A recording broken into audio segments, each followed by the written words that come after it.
ये चर्चा चाहूँ और है कि देवगुरु बृहस्पति 9 अक्टूबर 2024 से वक्री हो रहे हैं।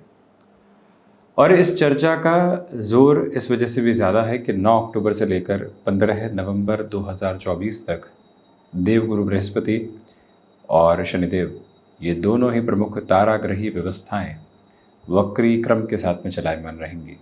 जहां 15 नवंबर 2024 को शनिदेव मार्गी क्रम में आएंगे, तो वहीं 4 फरवरी 2025 के साथ देवगुरु बृहस्पति पुनश्च मार्गी क्रम में रहेंगे। शनिदेव और देवगुरु का 4-10 का संबंध बना हुआ है। मेष राशि के महानुभावों के लिए ये विशेष चर्चा हम यहाँ लेकर उपस्थित हुए हैं।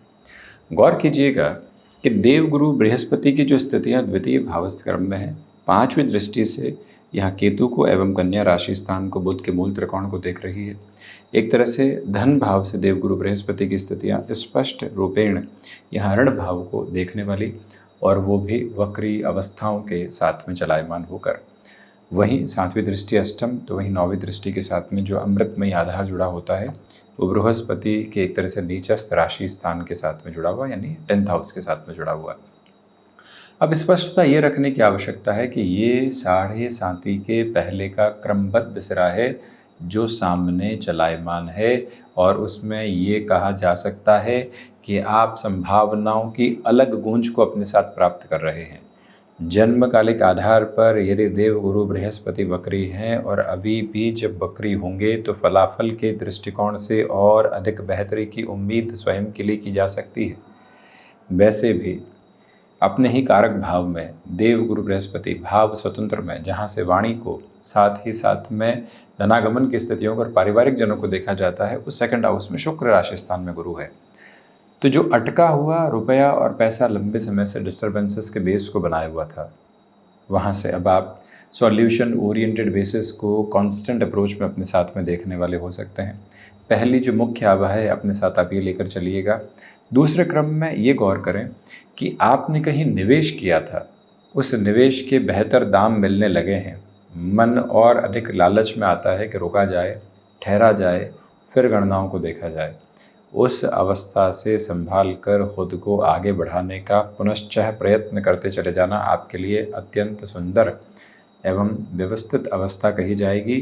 कुल जमा जोड़ यहाँ पर निवेश में जो एक तरह से रोटेशन की अप्रोच होती है, उसको लेकर आने की पूरी गुंजाइश एवं संभावनाओं के जो प्रमुख क्रम होते हैं वो आपके साथ साथ में बने हुए हैं। इसमें हम उतार एवं चढ़ाव नहीं देखते। दूसरे क्रम में इस बात पर पूर्णतः आप गौर करें कि जो वाणी है वो हल्की फुल्की कर्कशता को प्राप्त कर सकती है।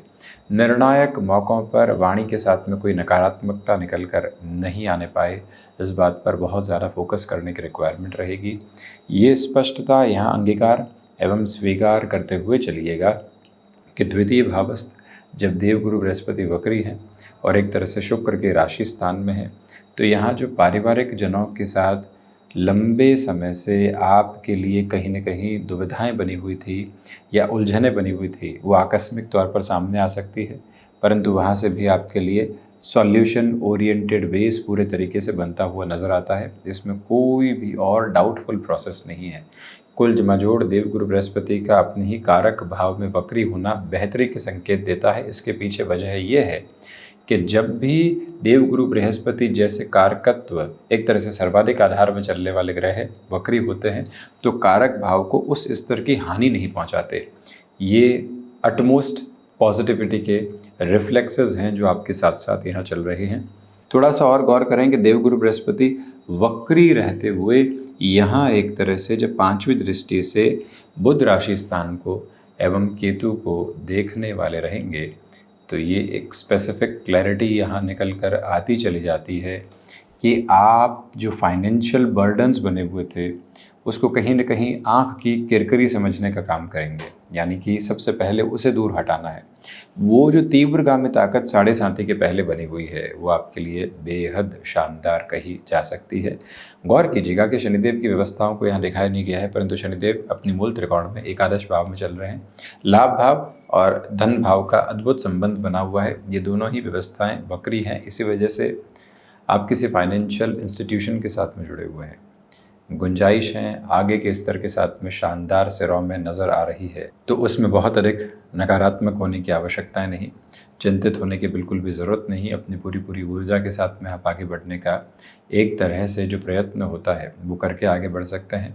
ये स्पष्टता भी रखने का आप प्रयास कीजिएगा कि शत्रु पक्ष जो लंबे समय से हावी था वो काफ़ी हद तक हटने की प्रक्रियाओं में है।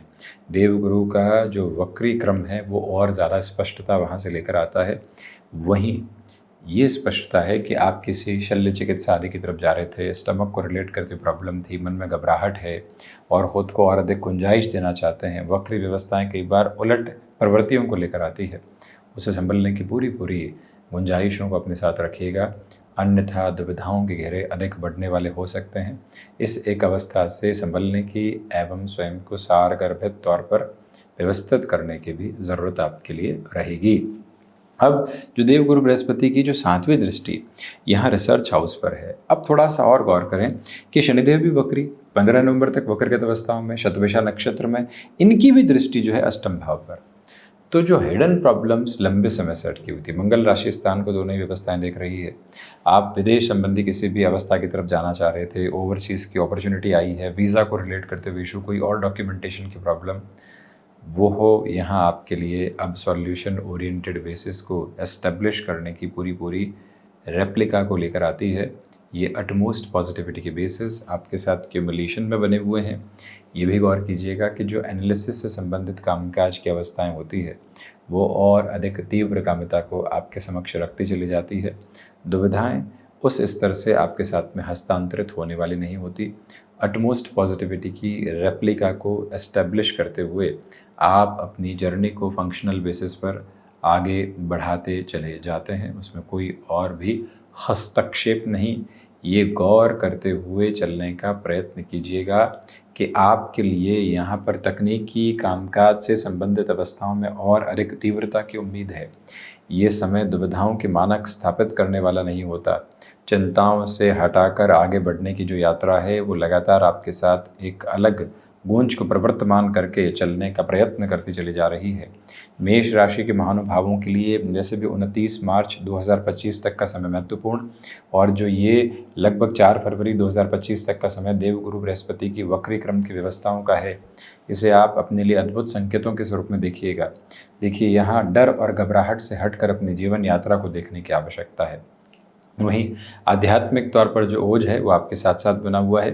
किसी मेजर चेंज की फंक्शनल अप्रोच की तरफ आप अपनी जर्नी को इवॉल्व कर चुके हैं, तो वहाँ से भी ये समय अंतराल सारगर्भित तौर पर और अधिक बेहतरी एवं तीव्र गामिता को लेकर आता चला जाता है, जिसमें कोई और दुविधा नहीं। इस समय में जो आपके लिए खान पान से संबंधित स्थितियां हैं उस पर नियंत्रण रखिएगा, अन्यथा अपच से संबंधित समस्याएं बढ़ सकती है। खुद को हर दिन इन दिनों में कहकर निकलें कि आपने जो वाणी का इस्तेमाल किया लोगों को कन्विंस करने के लिए, अब वो वाणी कहीं पर भी एग्रेसिव प्रोसेस में आने वाली नहीं हो। हम शांत चित्त भाव को अपने साथ में बनाकर रखें। ये बात बारंबार खुद को व्यवस्थित क्रम में बताने की एवं उसकी रेप्लिका को स्टेबलाइज करने की अपने साथ में रिक्वायरमेंट रहेगी। ये एक पोजीशन और प्रपोर्शन अपने साथ आप लेकर चलिएगा। हालांकि यहाँ पर आपके लिए जो एग्जिस्टिंग वर्किंग प्रोसेस चल रहे हैं उसमें रिस्पॉन्सिबिलिटीज़ बढ़ सकती है, क्योंकि गुरु की जो एक तरह से दृष्टि संबंध है वो आजीविका के भाव के साथ में ही है। भले नीचस्थ राशि स्थान में हो, परंतु वहाँ वृद्धि ही निकल कर आती है, क्योंकि देवगुरु वक्री होकर अपने नीचस्थ राशि स्थान को देखकर वहाँ पर भी बेहतर तत्व ही रखने वाले होते हैं। तो ये था मेष राशि के महानुभावों के लिए देवगुरु बृहस्पति के वक्री क्रम का पूरा ही चर्चा ब्यौरा हम इसी तरह से उपस्थित होने का प्रयत्न करते रहेंगे। धन्यवाद एवं कोटिशः आभार।